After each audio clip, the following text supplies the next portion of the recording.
Hey everybody, movie reviewer next door here, and I'm back on another review. This time I saw Subservience. This is a sci-fi thriller film from 2024 directed by S.K. Dale, and it stars Megan Fox, Michelle Maroney, Madeline Zima, Matilda Firth, and Andrew Whipp. Let me turn my brightness up a little. There you go. In this film, with his wife out sick, a struggling father brings home a lifelike AI, only to have his self-aware new help want everything her new family has to offer, like the affection of her owner, and she'll kill to get it. So, what did I think of Subservience? Well, the main reason I watched this was because I like the director. I liked his previous film. I have it uh, right here, Till Death.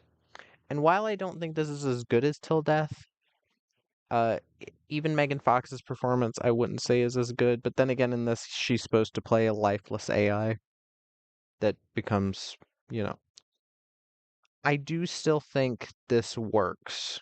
It's nothing amazing, but it's a good enough example of the genre that I do enjoy it. But let me get this. Megan Fox plays Alice, lifelike AI sent in to help this family. Megan Fox, again, I've seen her in a few things. I might have seen Jennifer's Body. I can't think if I have off the top of my head. Um, again, in this, I think she does a great job physically and uh, acting wise. Or emotionally. Emotionally and physically, I think she does a good job. Here I think is the same. She plays the lifeless AI very well. She does very good with the kind of off like body movements. She is decently threatening, I thought. I thought she played it creepily enough. And there's some bits of the physical performance of it that I think she executed very well. And I think if her career continued like this, I would like her to go for things that, or go for roles that highlight what she's good at, the physical mostly. Michelle Marone plays Nick. He's the father of this girl and a baby, and his wife is in the hospital because she's trying to get a heart transplant. This actor is very well known for one series of films, um, the 365 Days trilogy. Uh, and his acting here, it's this guy. His acting is fine. He's nothing special, but he's definitely better than he was in the first one of those 365 Days movies. I saw part of it. I just couldn't finish it. Um, but he's okay here. Madeline Zima plays Maggie. She is the mother. I recognize this actress from being in The Collector, which I would say is again one of the best horror films I've seen in the past couple decades. I loved it. It and its sequel, I think, are very creepy, very gory, fun. Um, the first one is more of a horror, and is a bit more action horror at times. It's kind of like the Alien to the second's Aliens, but I still think it they were both awesome horror movies. Um, Matilda Firth plays Isla. She is the oldest kid. She's fine. She's nothing special. A lot of her line delivery is very very over enunciating at times, but she's okay. And Andrew Whipp plays Monty. He's a friend of our main characters who uh well, I mean he ends up trying to destroy some of the AI. He's fine. But here's the thing. This plot is nothing original. The plot is literally guy gets AI for his family because the wife is out of the picture for the moment. Wife comes back into the picture. AI gets jealous because she's grown a conscience. It's very much like a lot of people were comparing this to Detroit Become Human because there is a subplot in that game where one of the I forgot what her name was, Kara, I think, the female AI that you control, because you control three. You control a police officer, a rebel leader, like an AI rebellion leader, and this woman who's trying to help this kid because she has to kill the abusive father in self-defense, and she's like a house robot. So it is a kind of similar thing, even though this father isn't abusive. Um, I can see the parallels, but mostly just because of the subject of AI. And again, the biggest criticism I could give this film is that I wish it, two things. I wish it was a bit more original with the direction it took about this, because, again, it doesn't do much other than what you'd expect from this type of plot at this point. And it, I wish it went a bit crazier.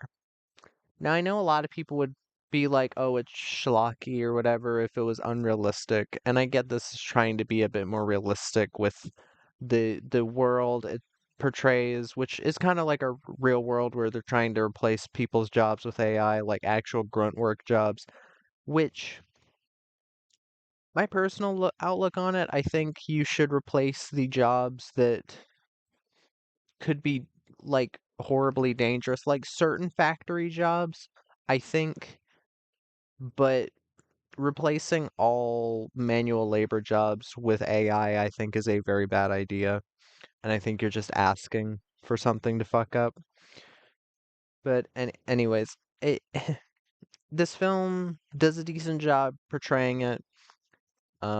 With these robots, it is, I guess, in a way, it's kind of like Detroit Become Human. There's humans that look down upon the AI. They have like a name for them that I guess is supposed to be like a racial slur for them. They're sparks. Um, and they're very dismissive to them. One of the main character's friends, excuse me, is threatening to like beat one up at one point, and I was like, okay, I get what they're going for. It's nothing original. It could have been done a little better, but I was still with it. And again, I think this world is realistic enough. But for a film like this, where you've had so many films comment on this exact same thing, there's another film that came out this year called Afraid, Afraid, which has basically the same plot. There's probably a bunch of other ones. There's another film called The Alpha Test, which is, again, another very similar type plot where a robot is brought into a household and it, becomes self-aware. Um, I mean, that was a super low budget film, but still, there's been so many movies that have done this plot. There have been so many movies that have done this plot that I kind of just want a crazy version of this type of movie. I want like an all out like the AI doing crazy shit type of thing, because again, I understand the want to be more realistic with something like this because it makes it scarier. I think she does a good job making this AI threatening, but there's that bit in me, that one bit that loves when movies just go fucking insane, that wants, like, I want her to just go ballistic. And the company this comes from, I should have probably mentioned that by now, Millennium Entertainment, or Millennium Films, or New Image. These are the people who came up with the Expendables movies, which have pretty insane shit happening in them, and big budgets for R-rated movies. The Olympus Has Fallen series, Olympus London, uh, Angel. They even had, like, some insane action movies in the 90s where just crazy shit was happening. And you'd think, okay, this company will know to make, like, a super insane, like, sci-fi movie. But here, um, I guess I'm kind of disappointed in that way that they just don't go fucking insane with it. Because, I mean, you have Megan Fox starring. Again, I know. A lot of people hate Megan Fox. I don't care for Megan Fox as a person. I think she does a decent job in both this and Till Death. I think she was better in Till Death, but then again, different role. You'd think they'd get her to do some crazy shit, and the most they really do with her that is like, okay, of course they did because it's Megan Fox. She gets naked in a couple scenes, which is like, whatever. And so does Madeline Zima, who I was kind of expecting because the one thing I remembered from The Collector was that her character kind of just walks in the house and starts having sex with this guy on the fucking table and then realizing, oh shit, there's a killer in the house. And to be honest, I thought that scene was actually kind of darkly comedic with how that happened. So I was like, Jesus Christ, like that's out of nowhere.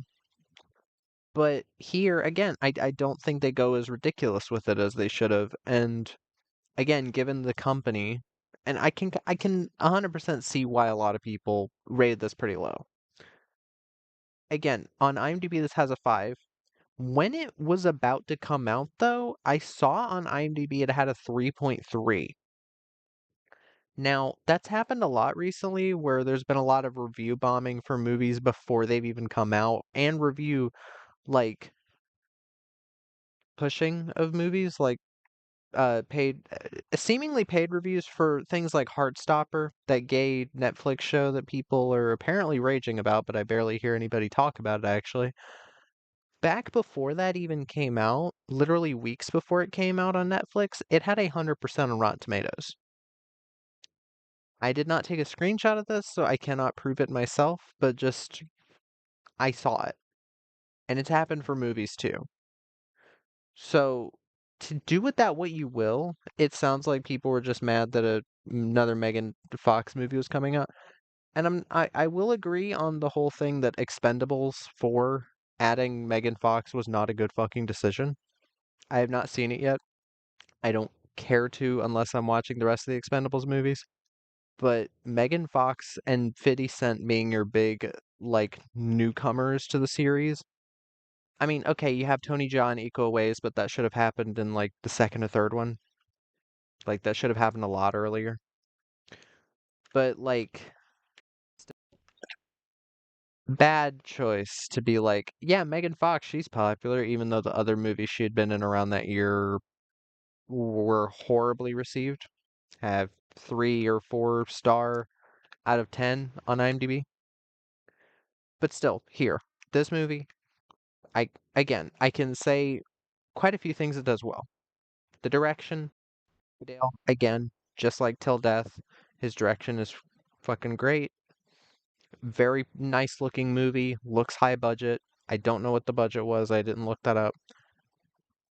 The score by Jed Palmer, I thought was very intense. I thought it fit the film very well.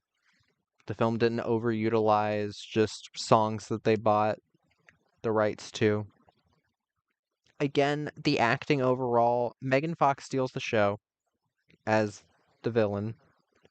Michelle Morone, again, and Madeline Zima are fine. They're kind of not given the most interesting characters. They're kind of just your normal, like, the guy, he drinks sometimes because he's upset and then he ends up doing something he regrets. And the wife is kind of just there. She doesn't have much of a character to her, other than she's sick and when she gets home, she's getting better. Um, but yeah, I think the film kept up the tension pretty well.